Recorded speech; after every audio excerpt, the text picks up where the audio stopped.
এই ঠোঁটে আবার লিপস্টিক লাগাইছো, মুখে পাউডার লাগাইছো, চোখে আইশ্যাডো দিছো, মেকআপ টেকআপ করে মানুষ পড়তে বসে? বলো তো এগুলা কি করো তুমি? হ্যাঁ, এগুলা কি ঠিক বলো?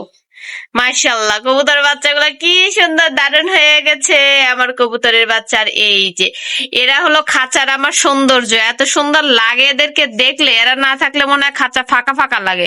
এদের দুইটা কি সুন্দর লাগে, আর নিচের গুলা কিন্তু ফাঁকা ফাঁকাই দেখা যায়, কারণ এরা ছোট। এরা আবার দেশি। এবার দেখতেছি কি অবস্থা হয়। চন্দন আর চন্দনের সহযোগী, আর কালো আর মানে চন্দন কালার, কি যে সুন্দর লাগবে, দাঁড়াও। আর এই যে ওয়াও ওয়াও ওয়াও, খাবার জন্য কেমন করতেছে, মাশাআল্লাহ, কি দারুণ দেখতে বাবা। এই যে চিন্তা করছো তুমি, এরকম খাবে, দেখছো, খাওয়ার জন্য হাই তুলছে, আর ওর মা গিয়ে খাচ্ছে। একটু পরে কিন্তু ওদেরকে এসে খাওয়াবে, বুঝছো? জিনিসটা দেখতে যে এত দারুণ লাগে। হ্যাঁ, মুখ দিয়ে দেখো খাওয়াবে একটু পরেই। ওই যে খাচ্ছে না, হ্যাঁ হ্যাঁ, ওই দেখো ওর মা খাচ্ছে, ওর মা খেয়ে খেয়ে এসে এখন ওকে খাওয়াবে।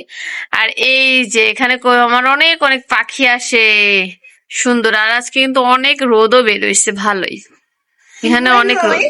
হ্যাঁ হ্যাঁ, কি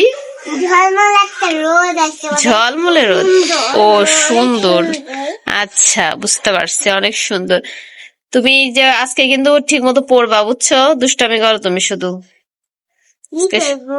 কি আর করবে? আর এই যে কি ব্যাপার বুঝলাম না, কবুতরের এগুলো সব ভিজে গেছে কেন? পাতলা পায়খানা হয়েছে নাকি এদের?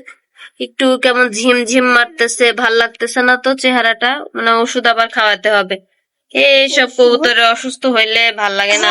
এই মানে কেমন কেমন লাগতেছে, মনে হয় পাতলা পায়খানার মতো, একদম পানির মতো। এদেরকে একটু ঝিমঝিম মারা লাগতেছে, বুঝতেছি।